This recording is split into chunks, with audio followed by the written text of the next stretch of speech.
but we're going to move back now to the history being made in Washington, where America has a new president. Overnight, we saw Donald Trump occupying his new office, the Oval Office. We also saw him and First Lady Melania Trump dancing at the inaugural balls. We have team coverage this morning, and we're going to start with ABC's chief White House correspondent, John Karl. John, good morning.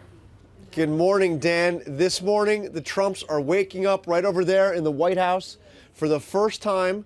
And as you can see, the lights were already on early this morning, waking up after an inauguration day that was vintage Trump. Hours after his swearing in, Donald Trump made his first trip to the Oval Office as president. The presidential office is already partially redecorated with signature Trump flourishes, including gold curtains and a new rug. Next is an executive order minimizing the economic burden of the Patient Protection and Affordable Care Act pending repeal. Sitting behind the famous Resolute desk, he signed an order on Obamacare. I, Donald John Trump, do solemnly swear. Hours earlier, just before noon, Donald J. Trump took the oath of office, officially becoming the nation's 45th president. Congratulations, Mr. President. But in his inaugural address to the nation, President Trump said the day wasn't about him. January 20th, 2017 will be remembered as the day the people became the rulers of this nation again. The forgotten men and women of our country will be forgotten no longer.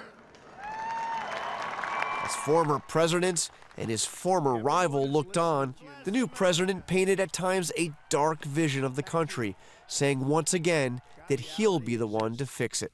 Mothers and children trapped in poverty in our inner cities, rusted out factories scattered like tombstones across the landscape. This American carnage stops right here and stops right now. Shortly after, President Trump and the new First Lady joined the Obamas before they boarded their helicopter flight out of Washington. At a luncheon in the Capitol, Trump shook hands with Hillary Clinton for the first time since the campaign, and he offered a few words of graciousness. Because I was very honored, very, very honored, when I heard that President Bill Clinton and Secretary Hillary Clinton was coming today. It was a day filled with the pomp and pageantry of inaugurations past. Outside the White House, I asked the new leader of the free world about the momentous day. Mr. President, how are you feeling? Really great, thank you.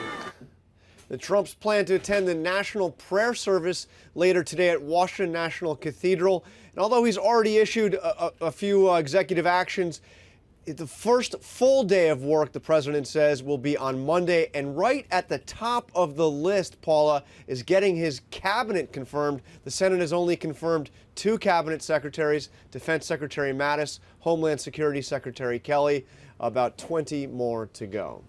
He's getting right to work. It's going to be very busy. You're going to be busy because we're going to check in with you a little bit later in the show, John. You're going to tell us what's next for the former First family. Thanks, John.